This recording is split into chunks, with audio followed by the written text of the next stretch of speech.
नमस्कार मंडळी, आशूज रेसिपीमध्ये आपलं सर्वांचं खूप खूप स्वागत आहे। आजची आपली रेसिपी आहे लाल मिरच्याचा खुडा। झणझणीत और चटपटीत असा लाल मिरच्याचा खुडा आपण बनवायला सुरुवात करूया। इथे मी एक पावभर लाल मिरची घेतलेली आहे। ती स्वच्छ करून घेतलेली आहे। त्याचे देठ सुद्धा आपण काढून घेतलेले आहे। त्यानंतर मी इथे लसूण घेतलेला आहे। लसूण सुद्धा मी सोलून घेतलेला आहे। गॅसवर मी आता इथे कढाई ठेवलेली आहे। कढाईमध्ये आपल्याला मिरच्या टाकून घ्यायच्या आहे आणि छान अशा कडक होईपर्यंत आपल्याला भाजून घ्यायचे आहे। ह्या मिरच्या आपल्याला कमी गॅसवर भाजून घ्यायच्या आहे। त्यावर आपण आता 1 चमचा मी तेल घालत आहे।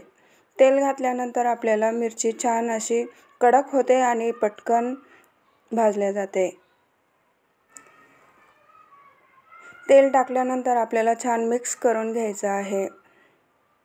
अशा पद्धतीने आपल्याला मिरची सतत हलवत राहायची आहे। मिरचीचा खुडा हा खाण्यासाठी खूप भारी लागतो आणि हे कशासोबतही खाऊ शकतो।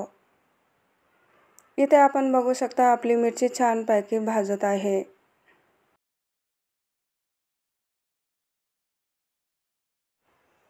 इथे आपली मिरची छानपैकी भाजलेली आहे। आता आपण एका ताटामध्ये थंडी होण्यासाठी काढून घेऊया। तोपर्यंत आपण आता पुढची स्टेप बघूया। इथे मी एक मिक्सरचं भांडं घेतलेलं आहे आणि त्यामध्ये सर्व लसूण टाकून घेतलेला आहे।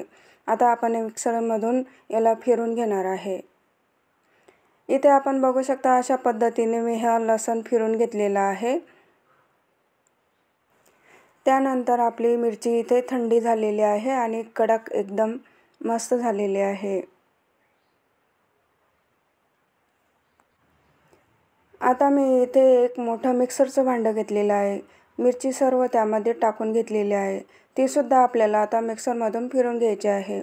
अशा पद्धतीने मी मिरची फिरून घेतलेली आहे। थोडी जाडसर आहे। इथे आपण बघू शकता। त्यानंतर मी इथे आता गॅसवर कढाई ठेवलेली आहे। त्यामध्ये तेल टाकलेलं आहे। तेल आपलं छानपैकी गरम झालेलं आहे। जो आपण मिक्सरमधून लसूण काढलेला आहे तो तेलामध्ये टाकून घेऊया आणि छान लालसर होईपर्यंत आपल्याला तो परतून घ्यायचा आहे।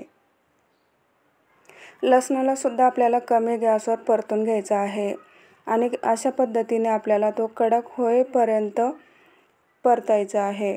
इथं आपला लसूण कडक झालेला आहे। आता आपण त्यामध्ये मिक्सरमधून काढलेला जो मिरची आहे त्यामध्ये आपण टाकून घेऊया।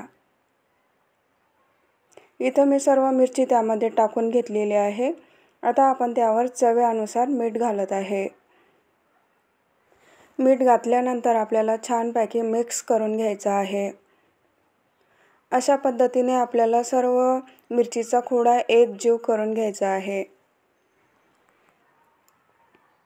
इथे आपण बघू शकता एकदम छान असा आपला मिरचीचा खुडा एकजीव झालेला आहे। इथे आपला लसूण मिरचीचा खुडा एकदम छान असा परफेक्ट तयार झालेला आहे। तुम्हाला लसूण मिरचीचा खुडा कसा वाटला तो मला कमेंटमध्ये नक्कीच सांगा। आशूज रेसिपीला लाईक करा, शेअर करा आणि सबस्क्राईब करा। धन्यवाद।